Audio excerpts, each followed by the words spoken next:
아멘, 아멘.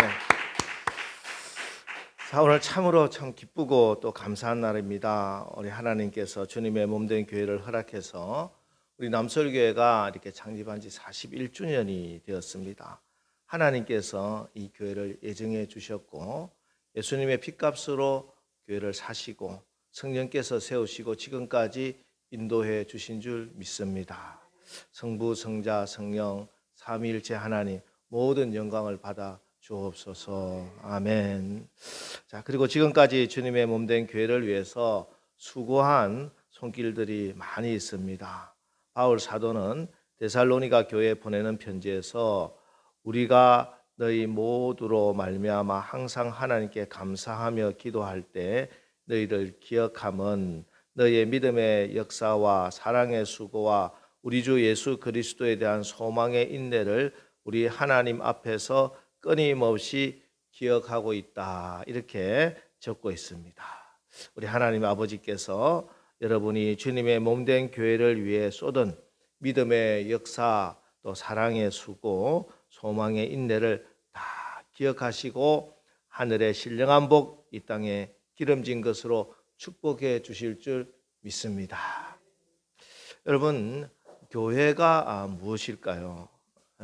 교회는 십자가에서 당신의 몸을 찢어서 우리를 구원해 주신 우리 예수님께서 구원받은 당신의 자녀들이 구원을 지켜내고 구원을 완성하도록 당신의 몸을 주셨습니다. 바로 교회입니다. 교회는 예수님의 몸입니다. 교회는 예수님의 품입니다. 예수 믿어 구원받은 우리가 광야 같은 이 세상을 살아가면서 언제든지 달려가 안길 수 있는 주님의 몸, 주님의 품이 교회인 줄 믿습니다. 내가 이 반석 위에 내 교회를 세우리라.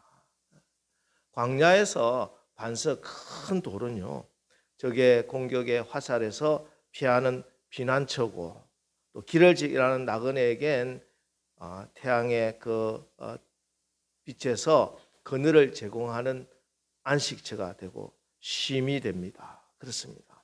우리 남설교회는 우리의 영혼이 안길 주님의 품이요, 우리 인생의 피할 바위 피난처가 되고 또 안식처가 됩니다. 여러분이 이 교회 나올 때마다 주님의 보혈로 우리의 모든 상처가 치유되고 고침을 받고 또 안식을 얻고 새 힘을 얻게 되기를 주님의 이름으로 축원합니다. 오늘 본문은 역대기서라고 하는 성경인데요, 우리가 성경을 읽으면서 왜 역대기를 또 적었을까 이런 생각을 한 번쯤은 해봤을 겁니다. 그죠? 왜냐하면 대부분 내용이 그 사무엘서 열왕기서에 나오는 내용과 중복되는 내용이기 때문입니다. 똑같은 내용을 왜 이렇게 기록을 했지 하는 생각을 한 번쯤은 해봤을 겁니다. 그러나 사실 알고 보면은 이 역대기의 말씀은 똑같은 사건이라도 사무엘서나 열왕기서에서 주시고자 하는 그 메시지와 또 다른 메시지를 포함하고 있다 하는 것입니다. 그것은 이 성경을 읽게 되는 1차 독자, 처음에 이 성경을 써서 읽게 한 그 처음 받아보는 1차 독자들이 다르기 때문에 그래요. 사무엘서와 열왕기서는 남유다가 망하고 바벨론에 유대인들이 포로로 잡혀갔을 때 그때 쓰여진 성경입니다. 그래서 이 말씀들은 하나님께서 이스라엘에게 너희들이 왜 하나님의 선민이 내가 택한 너희들이 이렇게 망하게 되었느냐, 왜 성전이 무너지게 되었느냐 하는 그 질문과 그 답을 주시기 위해서 쓴 성경입니다. 그래서 1차 독자인 이스라엘과 또 우리는 이 말씀들을 통해서 이스라엘과 유다의 그 실패의 이유를 찾아야 합니다. 그래야 개인적으로나 국가적으로나 교회적으로나 다시 또 그런 실패를 반복하지 않기 때문에 그렇죠. 반면에 역대기는 유대인들이 70년 포로 생활을 다 마치고 이제 다시 유대 땅으로 귀환했을 때, 포로 귀환을 했을 때 쓰여진 성경입니다. 바벨론에 의해서 남유다가 망하고 70년이 지납니다. 70년 포로 생활이 끝날 그 사이에 이제 나라가 바벨론에서 바사, 페르시아 제국으로 바뀌게 되죠. 그러니까 유대인들은 처음에는 바벨론에 의해서 나라가 망하고 바벨론의 포로로 끌려왔는데 그 안에서 또 나라가 바뀌는 바람에 이제는 페르시아의 노예가 페르시아의 포로가 되어 있는 상황입니다. 그런데 페르시아의 고레스 왕이라고 하는 왕이 포로로 끌려와 있는 유대인들 가운데 고국으로 돌아가기를 원하는 사람은 고향 예루살렘으로 돌아가도 좋다, 이런 칙령을 내립니다. 그래서 3차에 걸쳐서 포로 귀환이 일어납니다. 그런데 유대인들이 포로에서 귀환했을 때 뭐 여러 가지 기대도 있었고 소망도 가지고 있었지만 현실은 굉장히 어려워요. 우리나라가 6.25 사변이 끝나고 나서 완전히 나라가 폐허가 되어 있는 상황과 마찬가지, 아니 그보다 더 나쁠 수도 있습니다. 70년 동안이나 버려져 있는 땅에 돌아온 것입니다. 이런 상황에서 그들은 소망이 있고 희망이 있었어요. 그러나 상황은 전혀 그렇지 못합니다. 아무것도 없는 그 맨바닥에 다시 성벽도 쌓고 특별히 성전을 건축해야 했습니다. 이게 보통 일이 아니죠. 포로로 살고 있던 사람들입니다. 이 사람들이 솔로몬처럼 돈이 많은 큰 제국의 왕도 아니고 가난한 포로 생활에서 이제 겨우 고향으로 돌아와서 자기 먹고 살기도 힘든 상황에서 무슨 힘과 돈이 있어서 성벽을 쌓고 성전을 다시 건축을 할 수 있겠습니까? 이런 상황에서 하나님께서 주신 말씀이 이 역대기서입니다. 그래서 사무엘서와 열왕기서는 왜 실패했는가, 다시는 그런 실패를 겪지 말자, 그 패망의 이유를 찾아야 했지만 이 역대기서를 통해서는 다시 일어서야 할 희망의 이유를 찾아야 된다는 거예요. 희망의 이유. 오늘 이 역대기 말씀을 통해서 실패했던 자리에서 다시 일어나고 무너진 삶의 터전이 다시 세워지고 믿음의 자리를 재건하는 희망과 소망의 근거를, 그 이유를, 그 능력을 받으시기를 주님의 이름으로 축원합니다. 그러면은 포로에서 돌아온 이스라엘이 어디서부터 다시 일어서야 할 소망의 이유를, 소망의 근거를 찾아야 했는가? 그것은 하나님의 언약입니다. 하나님의 약속. 지금 가지고 있는 돈이나 자기들의 능력이 아니라 하나님의 약속. 이 약속을 붙드는 것입니다. 특별히 이때 그들이 붙들었던 하나님의 약속은 다윗과 언약했던 그 언약의 약속이었어요. 그래서 역대기에서는 다윗이 너무 중요합니다. 그리고 이 다윗의 이야기 중에서도 특별히 강조되고 있는 것이 있는데 그것은 바로 성전이에요. 역대기에 기록된 다윗의 이야기와 사무엘서나 열왕기에 나오는 이야기에 차이가 있습니다. 그거는 역대기에는 물맷돌 하나를 가지고 골리앗을 쓰러뜨린 이야기, 사울의 핍박을 받아서 막 도망 다니던 이야기, 그런 이야기가 없어요. 역대기에서는. 그런 기록도 안 해놨어. 그리고 왕이 되고 나서도 제일 크게 우리가 다루고 있는 이슈가 뭐예요? 밧세바 사건이잖아요. 밧세바 사건. 밧세바 사건이나 압살롬의 반역, 이런 것도 다루지 않습니다. 대신에 다윗의 이야기의 대부분은 성전을 건축하는 이야기예요. 역대기에 나오는 다윗은 오직 그의 사명이, 그가 왕이 된 이유가, 그가 왕으로서 해야 할 이유는 오직 성전을 세우는 그 일에 집중하고 준비하는 일이었습니다. 역대기에 또 사울로부터 이스라엘이 바벨론에 의해 멸망되기까지 500년이 넘는 기간 동안에 많은 이야기가 있었을 거예요. 그런데 다윗과 솔로몬의 이야기는 오직 성전 건축 이야기입니다. 자, 다시 처음에 제가 말씀을 역대기가 적혀진 이유가 뭐냐? 지금 아무것도 없는 상황에서도 소망과 희망을 삼아야 하는 근거가, 그 능력이 어디에 있느냐? 하나님의 언약이고, 그 하나님의 언약은 바로 다윗과 맺은 하나님의 언약인데, 그 다윗은 뭐 하는 사람이다? 성전을 세우는 사람이다. 이렇게 연결이 되는 겁니다. 그렇습니다.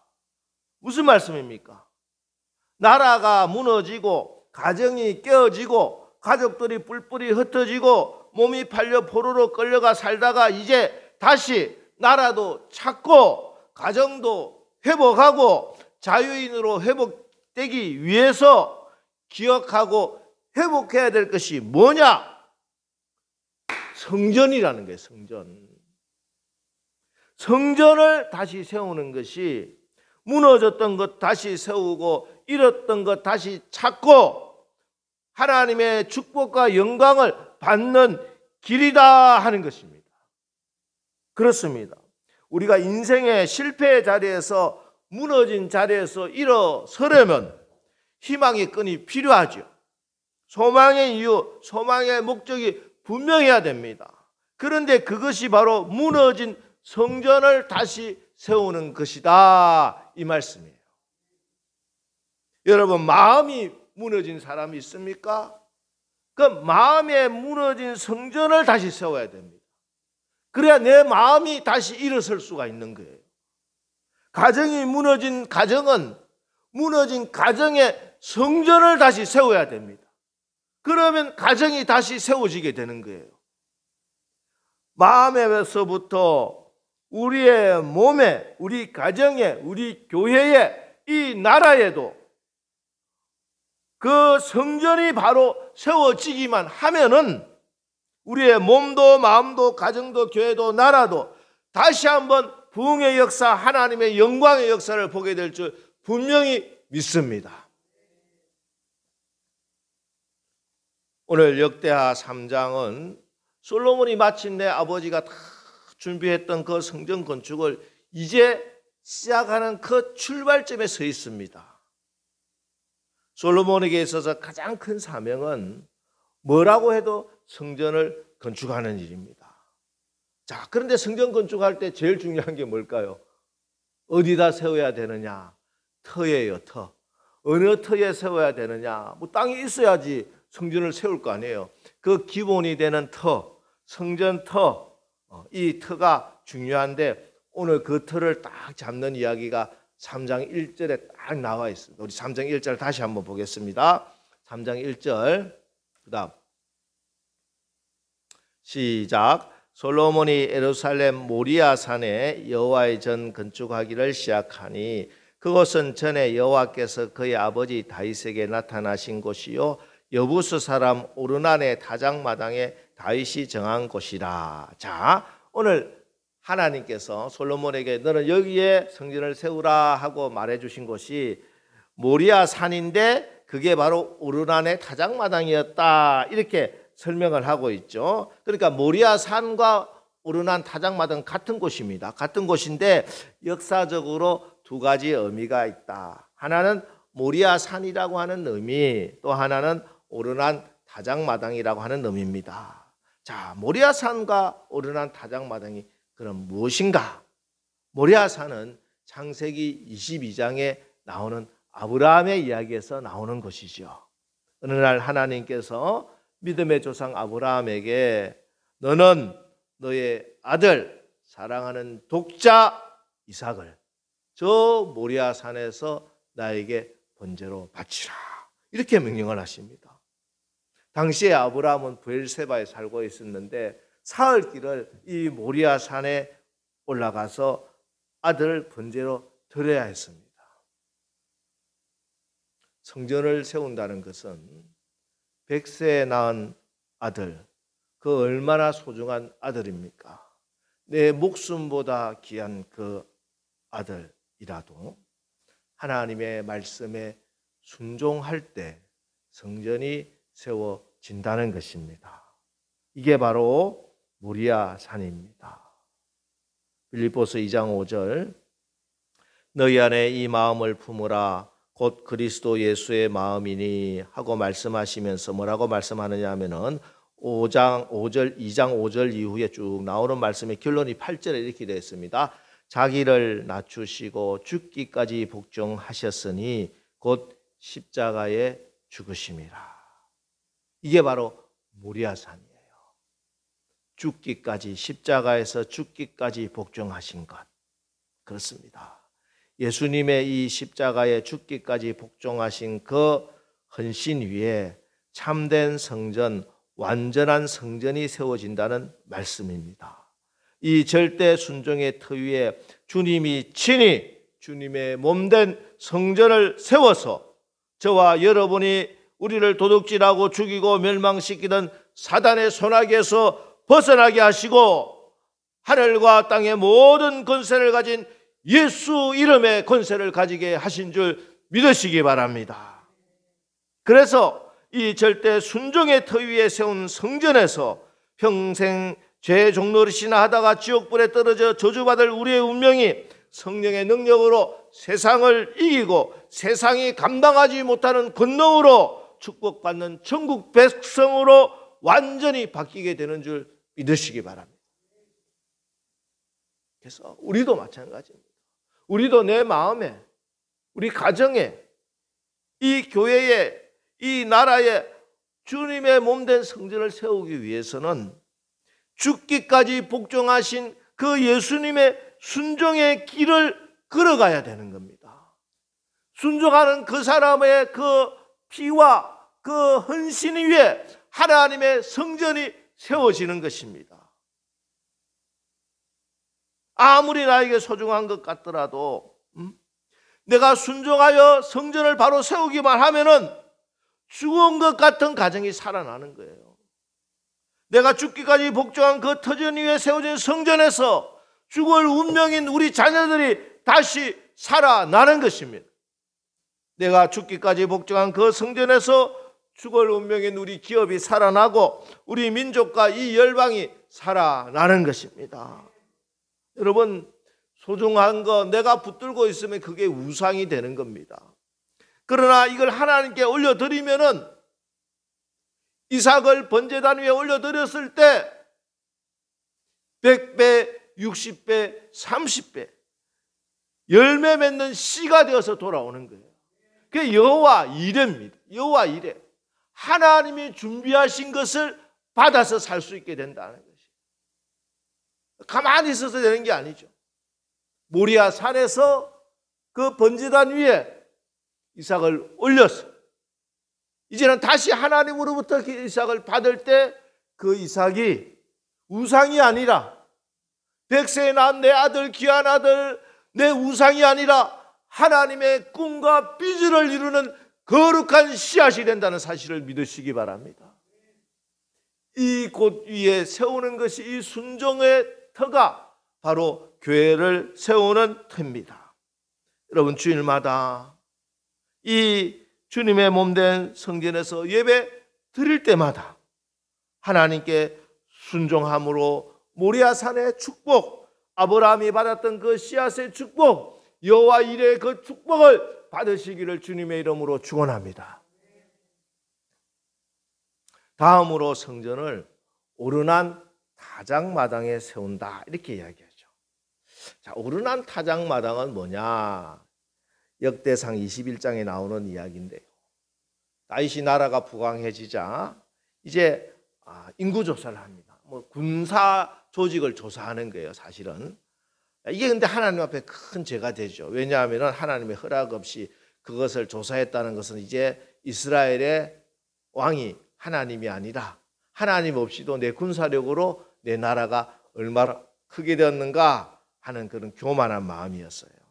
하나님을 의지하는 마음에서 떠난 것입니다. 그래서 하나님이 크게 진노하시고 그 징계를 받아 7만 명의 이스라엘 백성들이 죽게 됩니다. 이에 다윗이 하나님께 회개하고 돌아왔을 때 하나님께서 오르난 다장마당을 지목해 주시고 이곳에서 나에게 번제를 드려라. 그리고 하나님께서 그 번제를 제사를 받으시고 다윗을 용서해 주신 것입니다. 그러므로 오르난 다장마당의 의미는 용서의 자리예요. 아무리 큰 죄라도 하나님 앞에 엎드려 구하고 회개하면은 하나님이 다 받으시고 용서해 주신다는 사죄의 자리, 용서의 자리가 성전의 터가 되더라 하는 것입니다. 그렇습니다. 우리가 우리의 잘못을 시인하고 죄에서 돌아서 회개하면은 우리가 지은 모든 죄를 사하시고 용서해 주시는 하나님의 은혜를 받는 곳, 이곳이 성전입니다. 그래서 우리의 예배는 용서의 예배가 되어야 됩니다. 예배할 때 십자가에서 흐르신 그 피로 나의 모든 죄가 깨끗이 용서되는 은혜가 임하는 줄 믿으시기 바랍니다. 예수님께서 또 그래서 우리에게 내가 너희의 발을 씻긴 것처럼 너희도 서로 발을 씻으라, 씻겨줘라. 내가 너희를 용서한 것처럼 너희도 서로 용서하라, 이렇게 명령하셨습니다. 원수를 이기는 것은 보복함으로 그 원수를 나의 영원한 적으로 남겨두는 게 아닙니다. 오히려 용서함으로 원수되었던 그를 내 동지와 친구가 되게 하는 것입니다. 물론 이런 결과가 금방 나타나지 않을 수가 있어요. 하지만 용서 외에는 진정한 영혼의 승리는 가능하지 않습니다. 용서만이 이러한 위대한 힘을 가지고 있기 때문입니다. 무엇보다 용서는 용서하는 사람 자신을 살게 합니다. 여러분, 누군가가 정말 미워하고 있을 때 보통 내가 미워하는 저 사람이 나를 지금 가해자, 나를 힘들게 하고 나를 공격하는 가해자라고 생각하는데, 사실은요, 내가 용서하지 못하고 있을 때는 나 자신의 가장 무서운 가해자는 바로 용서하지 못하고 있는 자기 자신입니다. 나에게 가장 큰 상처를 주고 있는 사람은 용서하지 못하고 있는 자신이라니까. 왜냐하면 용서하지 않을 때 가장 먼저는 내가 내 자신을 과거와 원한의 감옥에 가두어주고 내가 내 자신에게 있는 그 변화와 놀라운 잠재력을 완전히 차단시키기 때문에 그렇습니다. 그래서 용서하지 못함이 바로 나의 잠재력과 미래를, 내 마음을 도둑질 당하고 죽이는 사단의 역사의 현장에 맡겨버리는 거예요. 용서하지 못한다는 것은 내가 내 마음을, 내 의지를, 내 결정을 사단의 손에 맡긴다니까. 물론 우리가 남을 용서하는 것은 정말 쉬운 일이 아닙니다.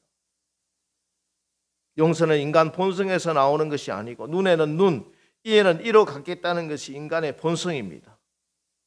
그래서 용서가 가능할 수 있는 비결이 있다면 끊임없이 내가 받은 용서를 바라보는 길밖에 없다. 누구든지 내 자신에게 잘못한 그 사람 잘못 자꾸 생각하면 절대 용서할 수가 없어요. 그러나 자신이 하나님 앞에서 누구였는지, 그리고 하나님이 어떻게 나를 용서했는지 저 십자가를 바라보라. 십자가의 예수님을 바라보는 것이요. 그 예수님의 음성을 듣기를 간구하라는 것이요. 기도하면서 주님 저에게 말씀하옵소서. 기도 좀 하라는 거예요. 그 길밖에 없습니다.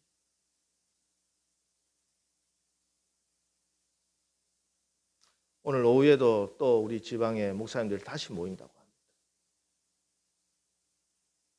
정말 하나님이 가슴이 찢어질 것 같아요. 저는 안 가기로 했어요.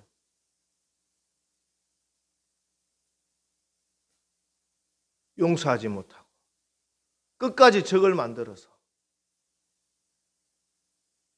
그분들의 입에서 나오는 말씀이 우리 성도들에게 그게 생명이 되겠습니까? 독이 아니겠습니까? 그 말씀 듣고 있는 성도들의 영혼이 죽어가고 있는데도 여러분, 우리는 그러지 맙시다. 정말 용서합시다. 용서하는 그곳에 하나님의 은혜가 임합니다. 오르난 타작마당 그곳에 하나님께서 성전을 세우라 한 것은 성전은 용서하는 곳이다 하는 말씀입니다. 쉽지 않아도 마음이 불편해도 억울한 것 같아도 용서하는 그 사람이 하나님께 예배하는 진정한 예배자가 되고 그곳에 예수님의 몸이 우뚝 서 계시다는 사실을 믿으시고 우리 남설교회 오늘 창립 41주년 지금까지 우리 교회 하나님의 은혜 중에 가장 큰 은혜는 저는 우리가 서로 미워하지 않고 사랑하고 지금까지 지내왔다는 것입니다. 우리 원로 목사님으로 비롯해서 지금까지 저까지 오면서 한 번도 물론 섭섭한 게 없었겠습니까? 저도 실수한 것도 많고 여러 가지 마음에 아픈 것도 있었지만 그게 예수님의 사랑이 더 컸기에 주님의 말씀을 정말 믿기에 우리가 서로 사랑하고 용서하고 이렇게 아름다운 규모보다 더 귀한 하나님의 사랑이 있는 교회를 세워주신 우리 하나님을 사랑하고 우리 하나님께 영광을 돌립니다. 주님 사랑합니다. 정말 우리 예수 믿읍시다. 정말 예수 믿는 교회 되시기를 주의 이름으로 축복합니다. 오늘 이 기쁘고 감사한 교회 창립주일 주님의 몸된 교회에 나오신 여러분 순종의 자리로 나오십시오. 그래서 여호와 이레 하나님이 예비하신 그 모든 축복을 다 받으시고 또 용서의 은혜를 받아 또 우리 서로도 용서하며 하나님이 기뻐하시는 그 아름다운 교회 하나님의 성전을 세우는 우리 모두 다 되시기를 주님의 이름으로 축원합니다.